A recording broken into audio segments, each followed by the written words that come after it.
at 8 o'clock, I will interview some people in Pepe's Bar. This is Fritz's Bar. So if you want to be there, yeah, it's okay, it's okay. So if you want to be there, so you are welcome. But I will not be serving this time, okay? Normally I serve, but this time not. Okay, so let's start with the last keynote today. But first, what are you expecting tomorrow morning? Again, if you are fit and if you want to run a little bit, then you have the... If you are fit, I mean, you don't want me to run tomorrow, so... Is it? We heard fat.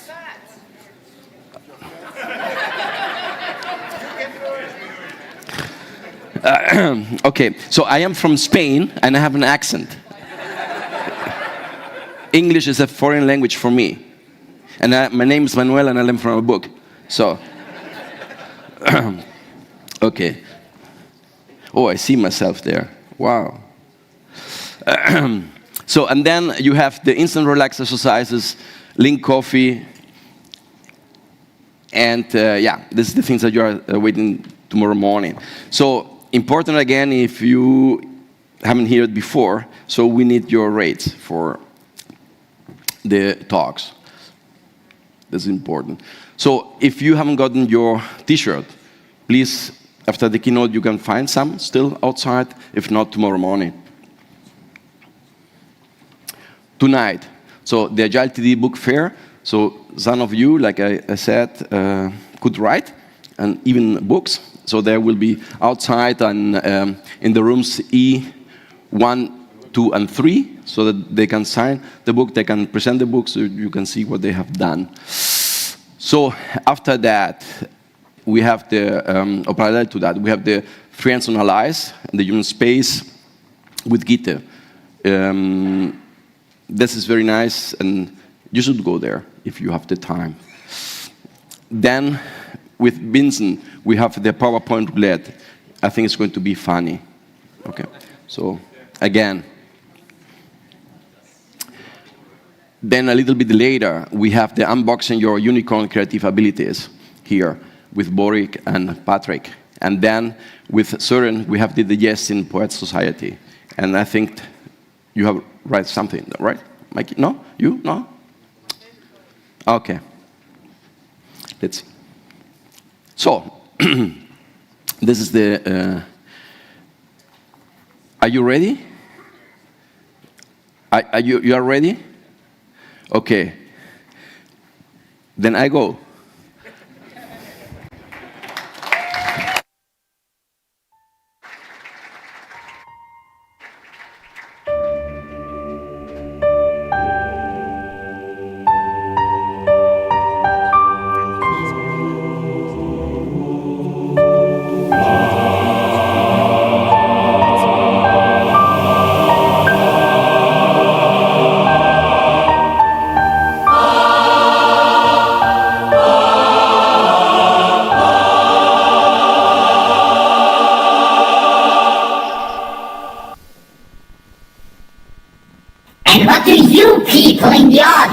Think you are doing here? Welcoming Sam, the new tester? Ha! What a waste of time and money, like all those agile ideas. I will make sure these testers go where they belong, to the bug mines of Korriban. You will do no such thing.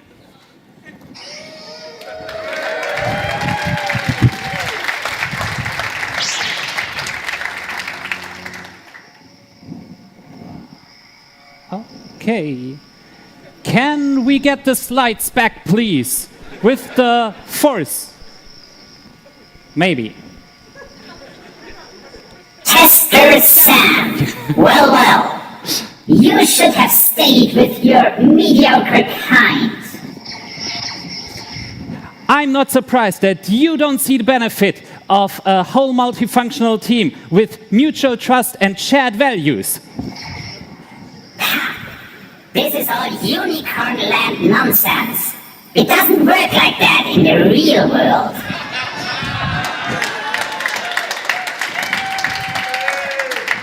The new world is here. Your days are over. I will crush you all. Stop!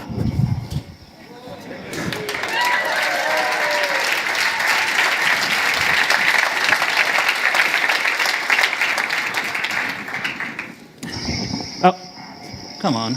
I don't need you. Huh?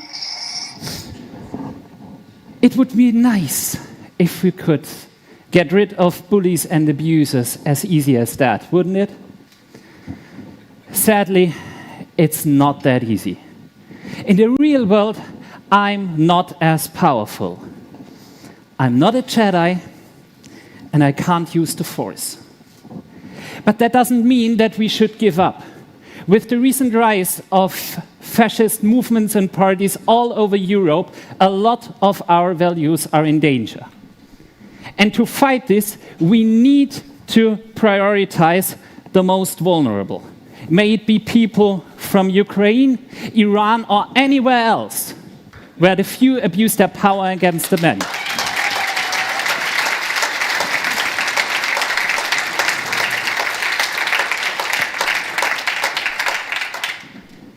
Let's be kind, but let's also stand firm and loud and clear with the ones being attacked.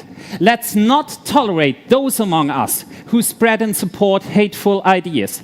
And I mean the active part of not tolerating, not the, oh, let's ignore it because I'm not affected. That means that we need to educate ourselves so we can spot the patterns and see the harm and call it out. That means that we need to keep our communities safe for the most vulnerable. And that can be hard, I know.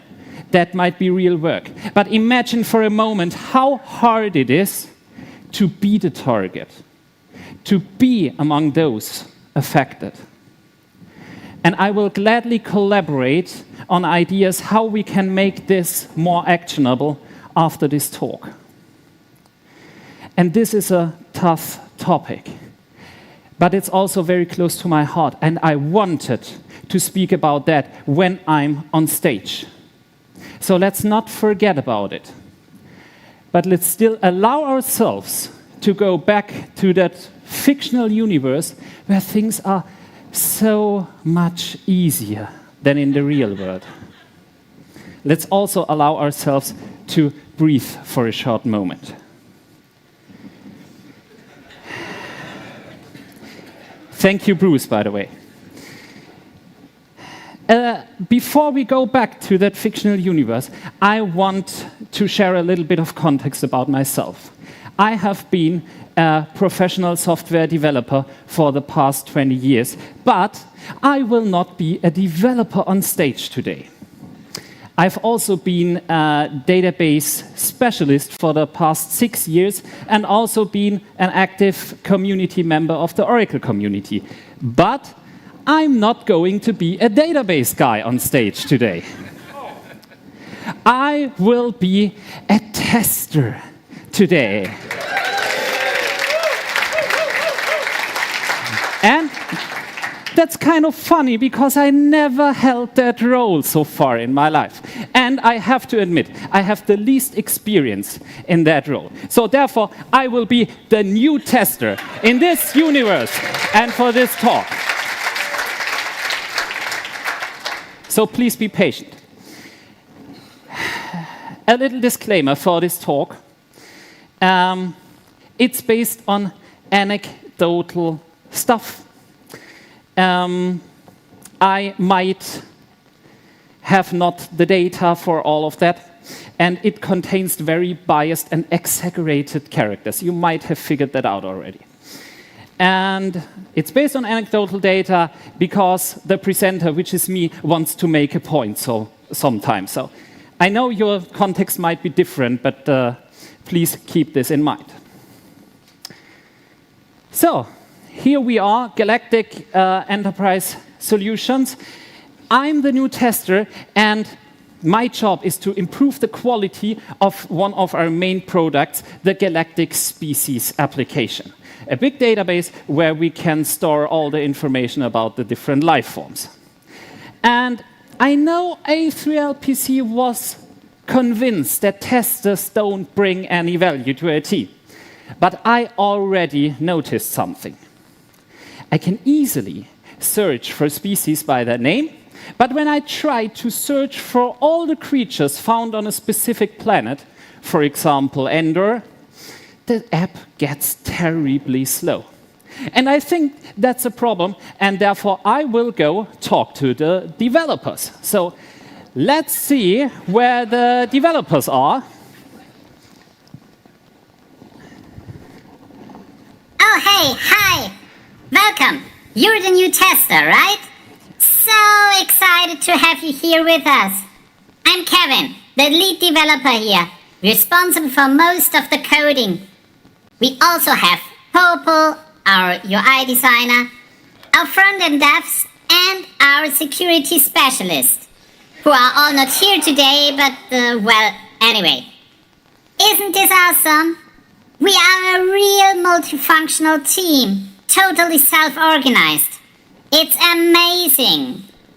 Yeah, nice to meet you, Kevin. It's great, and it sounds wonderful. But listen, I have this problem. When using the application, it gets terribly slow when I search for species by their planet.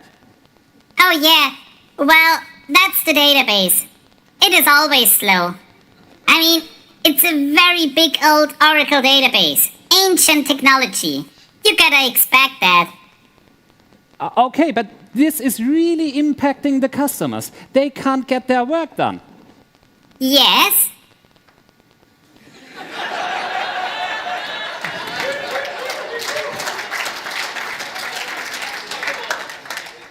Are we gonna do something about that? What do you mean?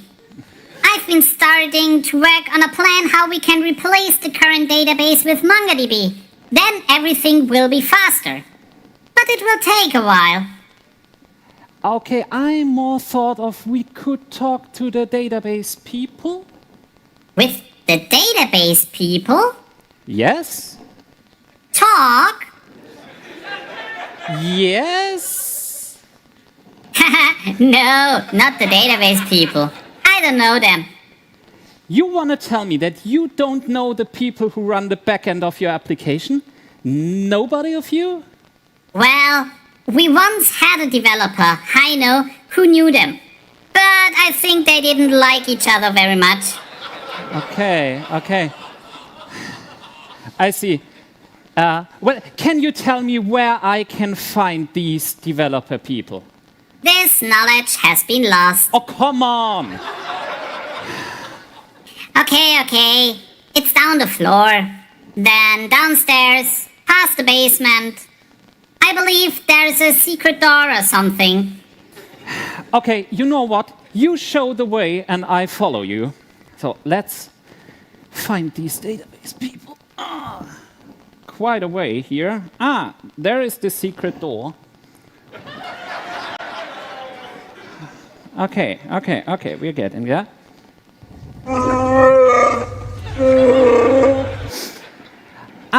Mr. Database Wookie. I'm Sam, the new tester for the Galactic Species app. And I wanted to speak with you about some performance problems that we're experiencing. Him? He's the main developer of the application. You didn't meet yet? Oh, okay. Well, that explains a couple of things. Anyway, we are getting very poor performance when we try to use specific search criteria. And we wanted to ask if you could help us solving this problem. I don't understand a single word he's saying. Yes, that's a bit unfortunate, Mr. Database Wookie. Maybe you could switch to basic and tell us what might be the root cause for our performance problems. You need to have a look at the specific row sources of your statement's execution plan. The amount of tuples they generate and the iterations executed on them have significant impact to your statement's response time. There! He's still doing it. I don't understand a word. What's your query? Query? You know, that select statement in SQL you are using to retrieve data. That statement which is slow. I don't know. Why the trees don't you know that? We don't do SQL. We have libraries and stuff. Object relational mapper frameworks. I don't know what's the final thing that is sent to the database. But you claim to be a developer. Okay, maybe I have a suggestion. I could do a search and you look in your database if you can see what's happening. Yes, we can do that. Okay, so let's do that. And I will do a search very quickly.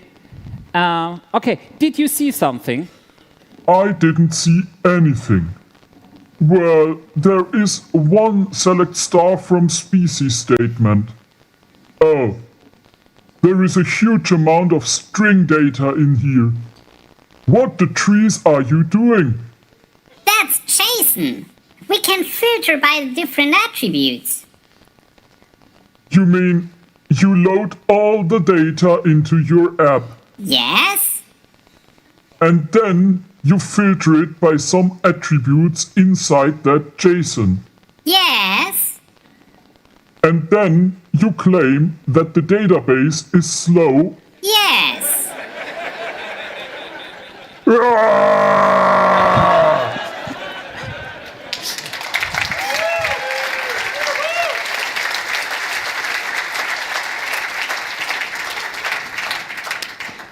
Let's talk a bit about trouble. And maybe you already noticed some facets and problematic things like people not in the same location, not speaking the same language. But I really want to concentrate on the problematic technical decisions that result from this kind of trouble. So let's have a look. What's the problem here? We are loading all data into the app and then throw away like 99% of it. And that's not exactly what you want to do, because data has weight. And that means if we want to do something with data, we want to have the least amount of data travel through the different layers over the network or whatever.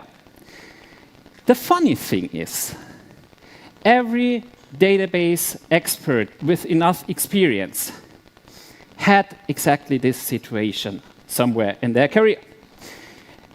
But why is that?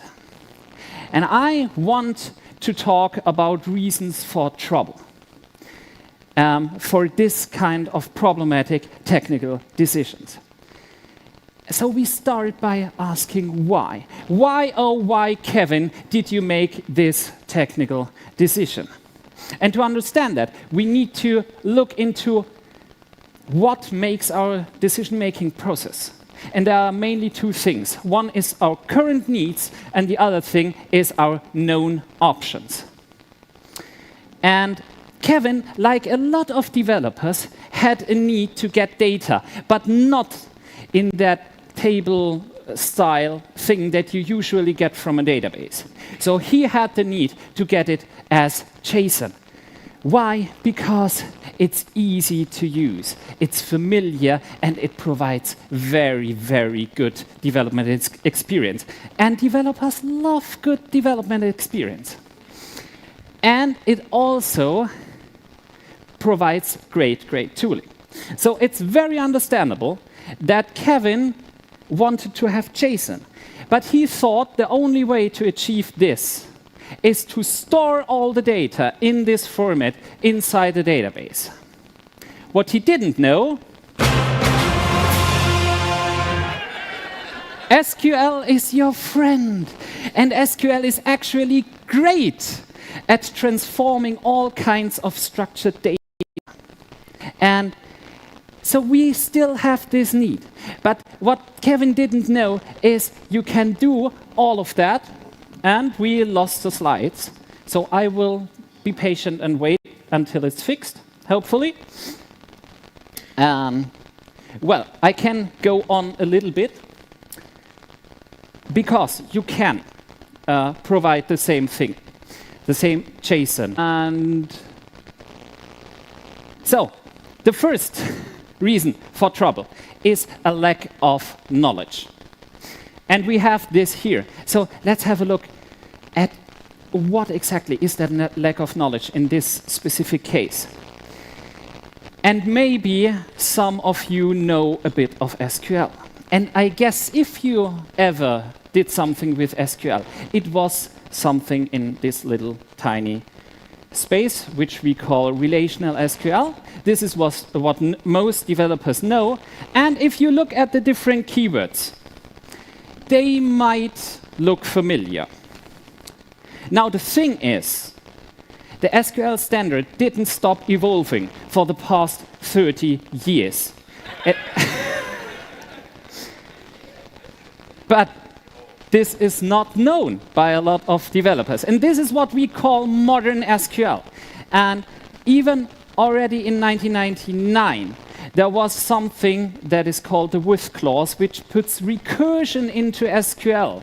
And that means SQL is by then a fully Turing-complete programming language. And if you don't know what a Turing-complete programming language is, that's not a problem. Because way more important, for several years now, the SQL standard provides native capabilities to provide JSON or XML. And that's something a lot of developers and tech people just don't know. But why don't they know? Yeah, why? Why, oh why, Kevin? Don't you know that? There are a couple of reasons for that. And the first is, databases are a specialization topic. That's sad, especially for me, but it is true. And the standard is so big and so large that you really need to specialize into it to get a good overview. Now, the second reason is SQL is abstracted away. Whenever developers can, they abstract it away so they don't need to deal with it. And then we have Active Record, and then we have Hibernate, and all kinds of libraries and everything. And what is abstracted away is forgotten. That's a rule. SQL is also not taught beyond the standard of 1992, which is also very sad. And one more thing, SQL is very different to learn and to use. And that means a developer who is very experienced, when they start using SQL, they are a novice.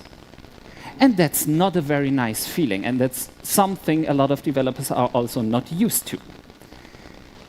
So, considering all of this, it's not a big surprise that tech professionals outside the database bubble don't know a lot of stuff about SQL. And it's also not surprising that the people inside the bubble have very, very little patience, because for them it's like basic knowledge. But that's not the only difference. Let's have a look at the different skill shapes of the common Kevin-based developer and the common Wookie-based DBA. You see, I'm really trying to not make this too general. Kevin, like a lot of developers, has a main language, Java in that case, and he also needs to know about tooling and compilers and frameworks and libraries, and he also has a couple of secondary languages. He also needs to know about algorithms, like in general, and he has to deal a lot with tooling around that, like Java, like Maven and Gradle, and version control and JIT. And we are very lucky because Kevin also knows a tiny bit about test automation, which is great. So let's look at the skill shape of a common Wookie-based database person. That looks a bit different. Because for most database professionals, everything is focused around one, maybe two main database systems. And of course, they also have deep knowledge about other databases. And they also have other skills, but everything, even the skills outside of the tech skills, even them are focused on their one main thing, which is their main database. So how can we deal with that problem? The answer is educate and collaborate, because this is not necessarily a problem. This is a problem if we don't collaborate.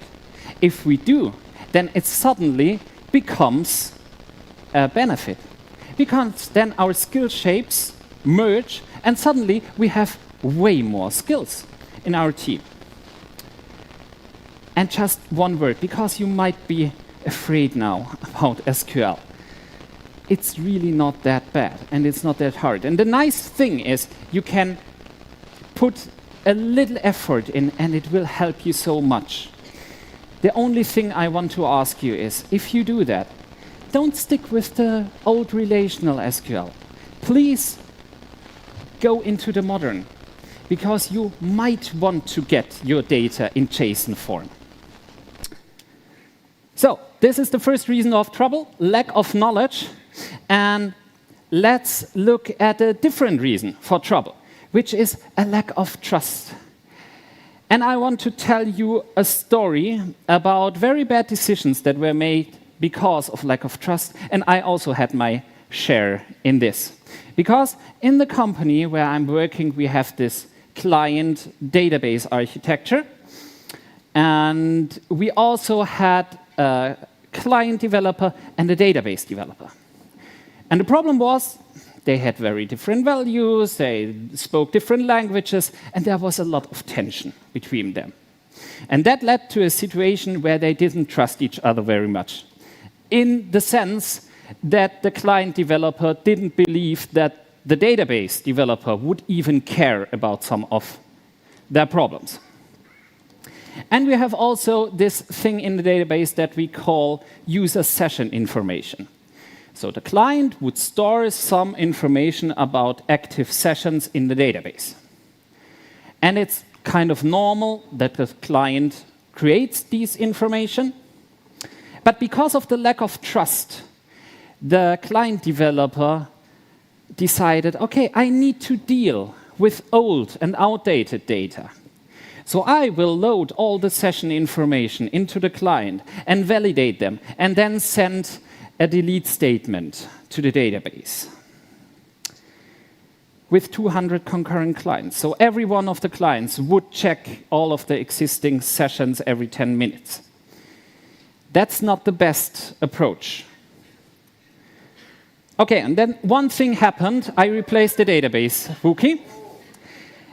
And something happened, the tension got away, because we didn't have that shared history. We were new to each other, and we went to conferences and events together, and we didn't have that tension anymore. But I didn't realize the history. And so I was updating the database, not even about the session information, and I broke the delete functionality. And that means, from this time on, we would not be able to clean up all old session information. And I didn't even realize, because the only way I could have seen an error was in the IDE of the client developer, because of this lack of trust. And that eventually led to every client validating 40,000 sessions every 10 minutes, which led to minor performance issues.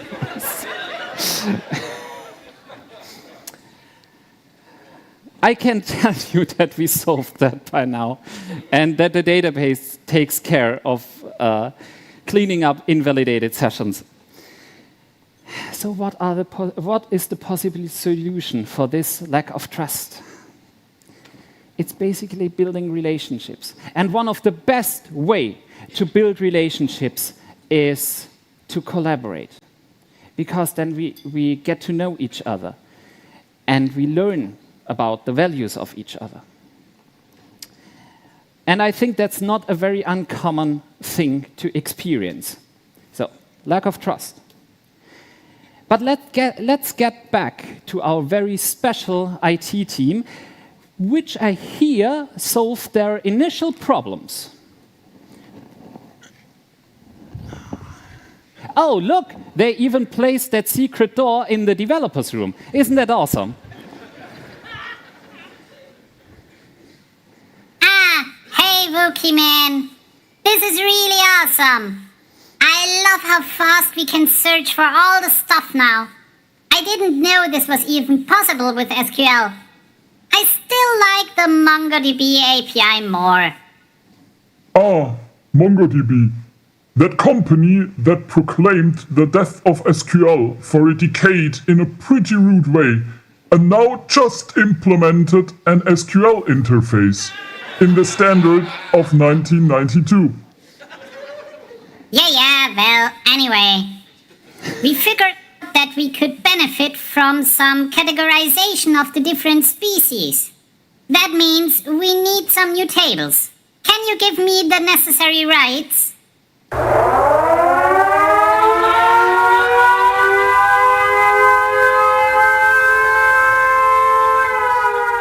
You want data definition rights? In production? Yes, sure, I will need them.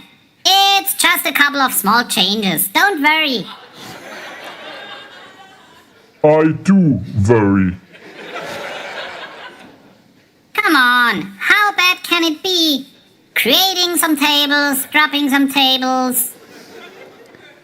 Very, very bad.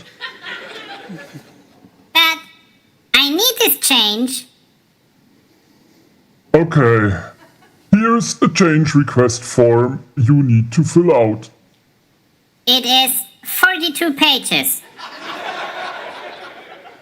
Yes. And it says all changes must be reviewed and approved by 3 different database Wookies. Indeed. How many database Wookies work in this company? It's only me. But how am I supposed to get these changes I need into the database? You just follow the process. I can do 3 different signatures. Then your changes will be part of the next database upgrade. When will this next database upgrade take place? In about 8 months. Okay, that's enough. I'll go get my MongoDB server installed. Yes, I don't know who of you ever experienced a proper change control process. It's not exactly what we could consider agile. In fact, it's often a way to avoid change. How mean of these database people, right? But let's have a look what change means for different people and different roles. So here we have Kevin, and for him change means improvement, growth, opportunity, lots of happy things. We really want change a lot and often. For a database person, change means risk. First of all, because we are risking to lose data. And therefore, change means a lot of prevention, so that we don't have potential doom. It's a trap! So, this is exactly how a database person might feel about change. And that's not surprising if we are looking at this metric that I totally made up.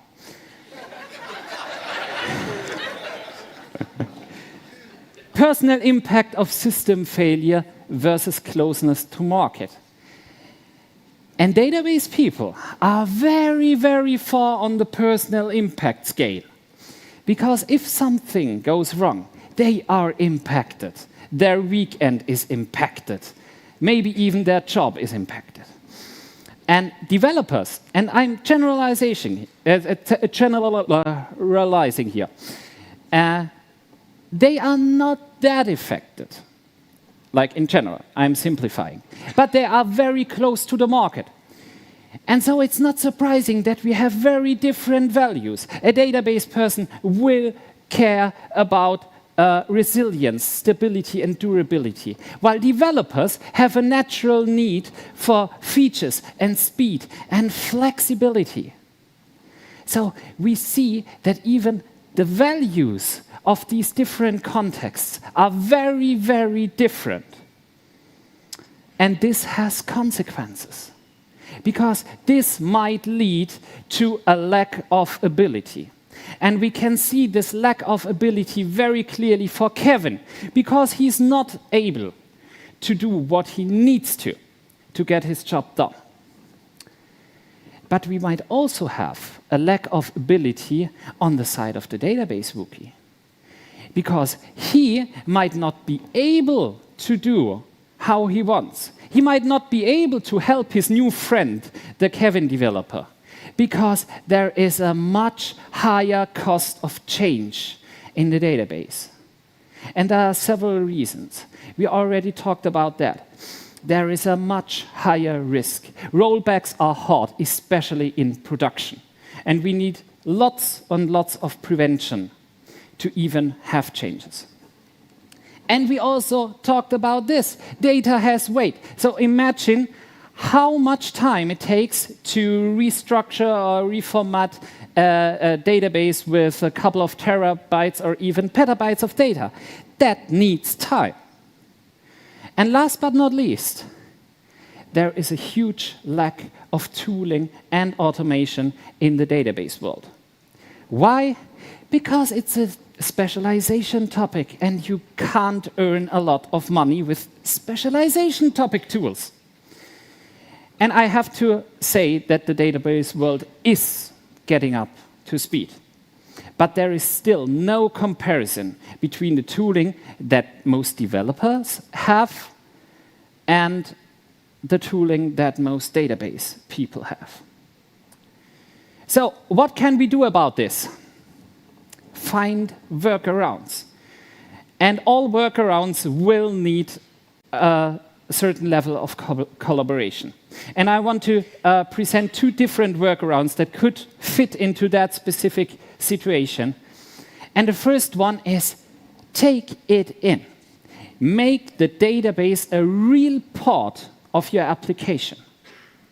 And that means that you start having a shared version control system, that you collaborate on the code together, that you start automating database migrations, that you start having automated tests that also cover the database. And you might think, oh, that is a pretty good idea. Must be new. Nope. It's not. There is this book, Refactoring Databases. Refactoring, such an agile term and mindset. And this book is from 2006. Still, it's not done very often. And this is not a tech problem. This is a culture problem, because we still have these separate database rookies locked away in their basement. And sometimes it's not possible. Let's face reality. And in that case, what you can also do is you can set boundaries. And you can start treating the database as a real external dependency. And that means you want to have proper APIs. And then experts on both sides can do their best to improve the code. And that's totally possible. There are multiple ways how you can do that, via views and stored procedures and all that nice stuff. The problem often, in my experience, is that there is something in between. So you don't take in the database, but you also don't set clear boundaries. And that definitely leads to trouble. So we have one potential reason for trouble left, and we also have a big question left. where to fit in as tester, because I talked a lot about database people and about developers, but I didn't talk at all about testers. So let's have a look again at the different roles. We have different skill shapes, we have different values, and we have different mindsets. And now let's see where a tester would fit in here. And maybe you recognize the skill shape. That's pretty similar to the one a lot of testers have. And maybe you also see, hey, there are some values on both sides that are also values very, very close to the role of a tester. And the same goes with the mindset around change. Yes, we believe in improvement, but we are very, very aware of risk. And we are very aware of bad things going to happen. So the real question might not be where to fit in as a tester, but where to fit in as a collaborator. Because we have so much in common. And testers are a great, great fit for collaboration. Because they share so many things with both sides. They see a lot of things in a similar way. But, and that's a big but, we are not just collaborators, because we are so much more. Because we still have that fourth reason left. And that fourth reason is a lack of perspective. And a lack of perspective. And let me show you another totally made-up metric, which is the distance from user. Where do you think the different roles are placed here? The database rookie, I think we can be glad if they know what a user is. And then you have the usual Kevin-based developer, who's somewhere in the middle. But of course, we testers are usually the closest to the user. And that gives us a unique perspective on everything. And testers are also very trained and strategic question askers. They are made to ask the important questions. So when they are looking at ideas and concepts, they might be the ones who ask the important question, does this even bring value? Or can we just throw it out? So the possible solution for a lack of perspective is diversify your input. And one way to do this is through collaboration. And you know what? Testers are a great source for diverse input because they share so much with different perspectives. And at least the agile testers that I know are curious and trained question askers who do this in a strategic way. Not just asking around, but really, they know their shit. But I don't need to tell you this, because you already know. What you probably didn't know is how much you have in common with both developers and database people, and maybe especially with database people. And maybe you don't even know the database people in your organization, company, whatever, because they are also locked behind the door somewhere. And maybe you want to change that. So, how do we proceed from here? To a land without trouble, with a whole team approach, and a completely shared agile mindset, with a complete test automation done by everyone on the team, and with helpful feedback given and received well from both sides, with continuous delivery in every stage, and a 100% reliable test environment, and no technical debt, and full customer collaboration. That would be awesome, wouldn't it? That is Unicorn Land.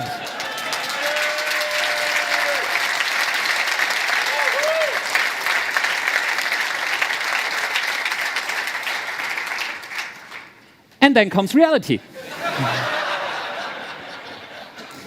And that looks a bit different.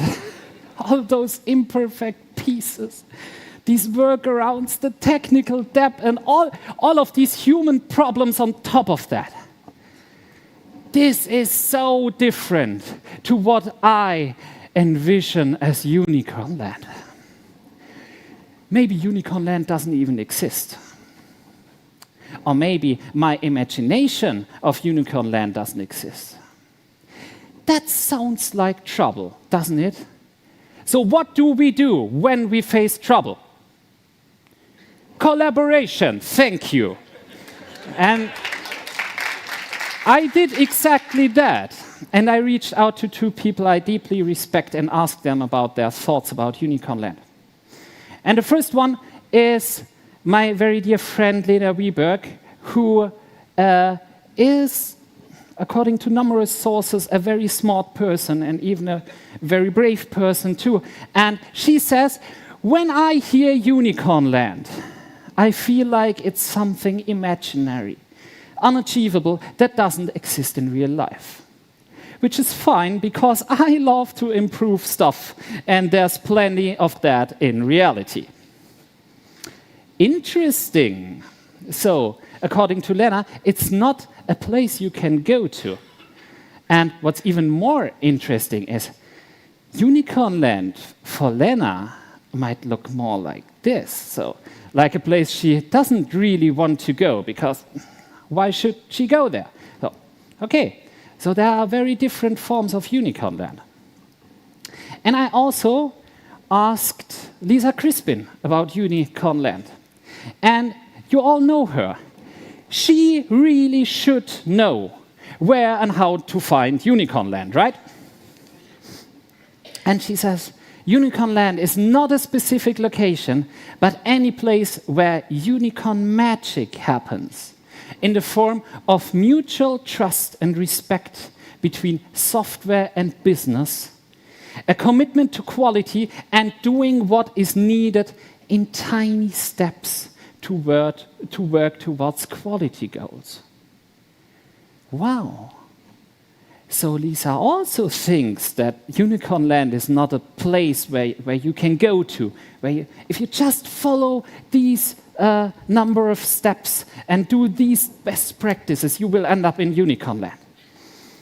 Like Lena, she believes that unicorn magic happens in reality, in your context, in the specific context where you are in, with your capabilities, one step at a time.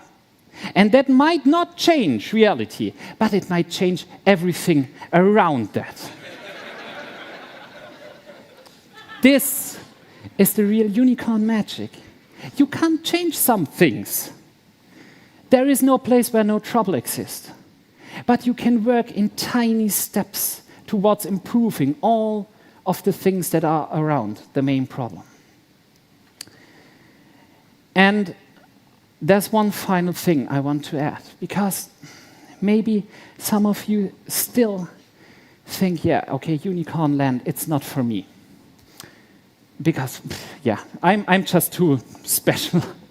And I have dreams that are not reachable. And I want to tell you something. I also had a dream as a child. I wanted to be an actor. And I loved acting in school, and I was part of a drama group, but for some reason that was never really an option, and it was never reachable. And don't get me wrong, I don't think I would be happier as an actor. I really love my job. But that dream, though, I still had the dream once in a while, until I did my first public talk at a tech conference. And I was nervous and I was terrified and overwhelmed. But I realized one thing. This is similar enough. Because look at me. I'm on stage. I'm wearing a costume. I throw around lightsabers. I talk to plush animals. I tell a story. And I entertain and educate people. and your dream might not be reachable. Maybe your context is just too different, or there are things you can't change. Maybe your company is just too strange. And your dreams might also be very different to those of others. But maybe there is something else. Maybe you don't need to have that one perfect thing in your life or at work. Maybe there is something that is similar enough. And we are in Potsdam here tonight, and it's winter, and our dream might be to have some snow. And that dream might not be reachable, at least not inside the building. So let's see if we can find something today evening in this building, on this stage, that is similar enough.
That's fine. That's fine. What's okay? Oh my God! Wow!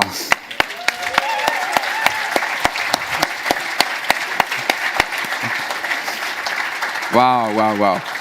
So, do you have questions? Thanks so much. It was amazing. It was amazing. Thanks so much. Thank you. Thank you.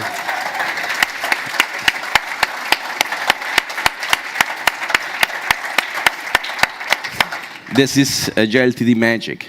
Thanks so much. Thanks so much. Oof, amazing. So, see you later.